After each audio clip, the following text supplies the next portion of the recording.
चिराग पासवान और नीतीश कुमार को लेकर पिछले 1-1.5 साल से जो रस्साकसी चल रही थी, एक दूसरे के बीच में जो टसन चल रहा था, आज उसका विराम हो गया है।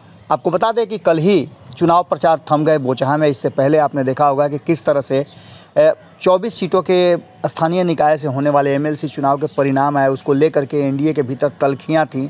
हालांकि इसमें जो एकमात्र नए दल को शामिल किया गया था, लोजपा की दूसरी टीम जो है पशुपति कुमार पारस की, उन्हें 1 सीट मिला था इस एमएलसी चुनाव में, वो चुनाव जीत गए हैं। लेकिन इन सब के बीच में लगातार ये कहा जा रहा था कि चिराग पासवान का क्या होगा। चिराग पासवान को लेकर के संशय की स्थिति बनी हुई थी, लेकिन चिराग पासवान बार बार ये बातें कह रहे थे कि वो भारतीय जनता पार्टी के साथ हैं, एनडीए का हिस्सा हैं और नरेंद्र मोदी के हनुमान हैं। इन बात पर अब भरोसा भी लगभग समाप्त हो चुका था और नीतीश कुमार बिहार में जब तक हैं तब तक चिराग पासवान की एंट्री कहा जा रहा था कि नहीं होने वाली है। लेकिन यही है कि राजनीति में कभी भी कुछ भी हो सकता है, कभी कोई दोस्त और दुश्मन बन सकता है। चुनाव पर के शोर थमते ही और नीतीश कुमार के अंतिम दिन चुनाव प्रचार करने के बाद एक चिट्ठी जारी की गई है केंद्र सरकार के द्वारा।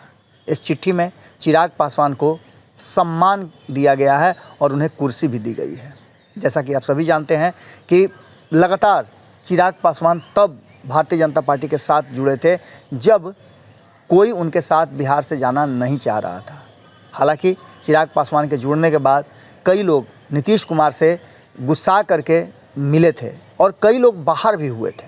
हालांकि इन सब बातों को लेकर के आपको बता दें कि तब बिहार से नीतीश कुमार को छोड़ करके और 2 पार्टियां शामिल थी, जिसमें नीतीश कुमार के सबसे प्रबल विरोधियों में उस समय उपेंद्र कुशवाहा हुआ करते थे और दूसरे सबसे ज़्यादा मजबूत उम्मीदवार और दावेदार नीतीश कुमार के कुर्सी के, जिन्हें नीतीश कुमार ने खुद मुख्यमंत्री बनाया था, जीतन राम मांझी थे।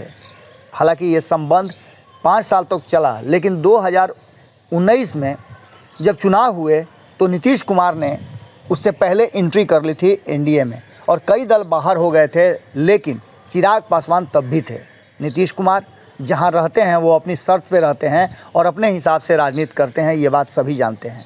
लंबे समय के इंतज़ार के बाद आखिरकार केंद्र सरकार और नरेंद्र मोदी की टीम ने चिराग पासवान को एंट्री दे दी है। आपको बता दें कि एक चिट्ठी जारी करते हुए ये बात लिखी गई है कि किस तरह से चिराग पासवान को अब अपने खेमे में शामिल किया गया है। आपको बता दें कि इस मामले की जो चिट्ठी हमारे पास आई है, आप देख सकते हैं तस्वीरों में कि उस चिट्ठी में साफ तरीके से लिखा है कि लोजपा रामविलास के राष्ट्रीय अध्यक्ष हैं चिराग पासवान, उनको आवासन और शहरी कार्य मंत्रालय में हिंदी सलाहकार समिति का सदस्य बनाया गया है। इसके आशय की चिट्ठी जारी की गई है और ये चिट्ठी जारी की गई है 29 मार्च 2022 को। आपको बता दें कि ये चिट्ठी चिराग पासवान को प्राप्त हो गई है और कि हिंदी सलाहकार समिति के गठन से संबंधित संकल्प का ये चिट्ठी है, जिसमें चिराग पासवान को इसका सदस्य बनाया गया है।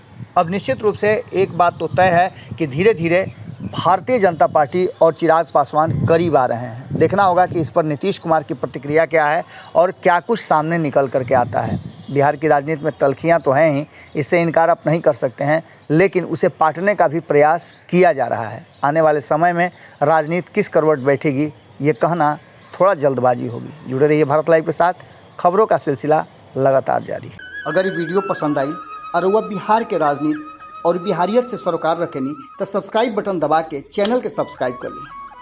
ओजे एगो घंटी बा, ओकरा बटन दबा देला से कुल सटीक और मारक खबर रुआ मुफ्त में मिल जाई। अगर रुआ पत्रकारिता के हमनी के नया प्रयोग में सहयोग कर चाहतनी तो ज्वाइन बटन दबा दी। पेटीएम नंबर नोट कर ली 9386816700। धन्यवाद।